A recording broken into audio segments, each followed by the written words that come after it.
This worksheet is on the Tudors, and they are the royal families, the kings and queens who ruled between 1485 and 1603. And the reason we're looking at them to do with Dartmoor is to give some background to one of the most famous figures, famous people to live on Dartmoor, Sir Francis Drake. He comes along in a bit, but let's have a talk about these Tudors first of all.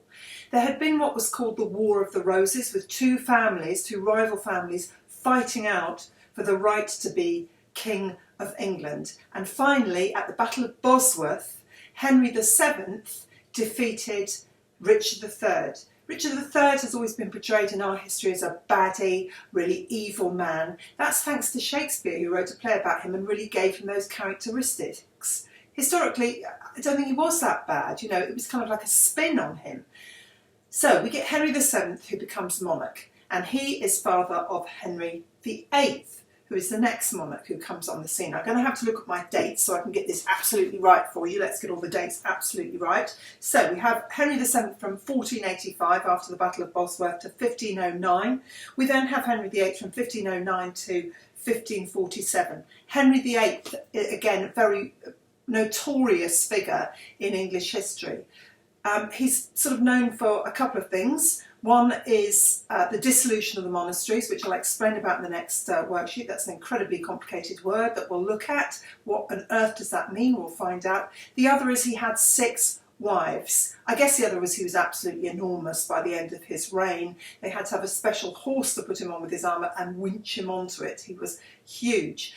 So he ruled, and then after him there was a series of very short rules. First from his son Edward VI, 1547 to 1553. Edward VI, his long awaited for son, a bit of an invalid, not very well. He was crowned at 9 and died at 15, really very sad. He died of tuberculosis. Then following him, even shorter, a whole 9 days, we have Lady Jane Grey.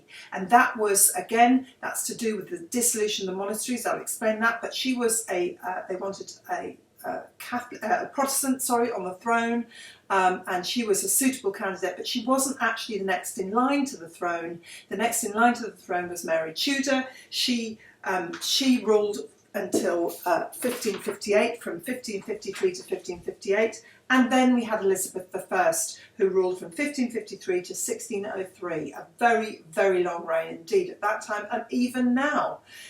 She was a very notable queen for being around for so long. Many, many things happened in her lifetime. There was a lot of peace as well as war in her lifetime, which gave people a chance to do things like write plays. And somebody very famous at that time, my favourite person, William Shakespeare, was an Elizabethan. So she was a Tudor, but that time was also called the time of the Elizabethans.